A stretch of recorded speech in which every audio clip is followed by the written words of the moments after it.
Hi everyone, welcome to episode number 3 of Wine and Real Estate. So today we want to tell you about a little story on how we went to Prince Edward County back in October, and we were shopping around.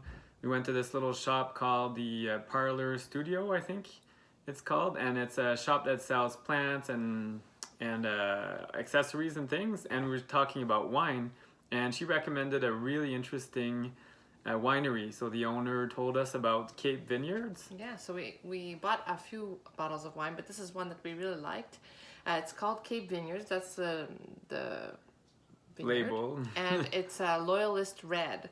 So it's a really nice full-bodied red wine that we just really enjoyed. And the owner was amazing. He was able to do some nice wine tasting with us. We actually found out about a nice red, sparkling red that we have never had before, which we have a bottle of, but we're saving for a special occasion.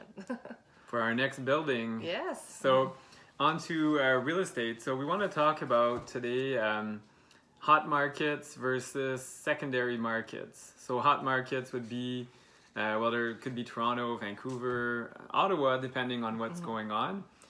Secondary markets are markets where maybe there's not as much appreciation. So the house pricing, buildings are not going up like crazy, but those markets allow for many things. So because it's a bit slower, you're able to get in, make offers, not have like crazy bidding wars, things like that. A good example for Ontarians, Cornwall is a nice secondary market. We have some properties there. In New Brunswick, Moncton, to us, for Ontarians, Moncton is a secondary market. Very nice.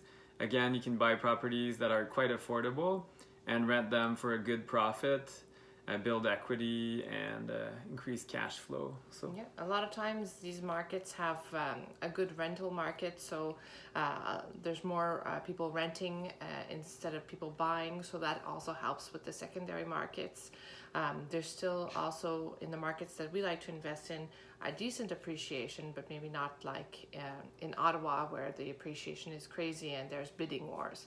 So that's another reason why we really like to invest in secondary markets instead of the hot markets like you see right now. yes, so your strategy has to be slightly different. We're looking for cash flow and not maybe as much like equity or instant refinancing. You can also do forced appreciation, which means renovating the property, increasing rents, and that way you can refinance and get a better bang for your buck. So that's it for today. Yeah, cheers. Cheers.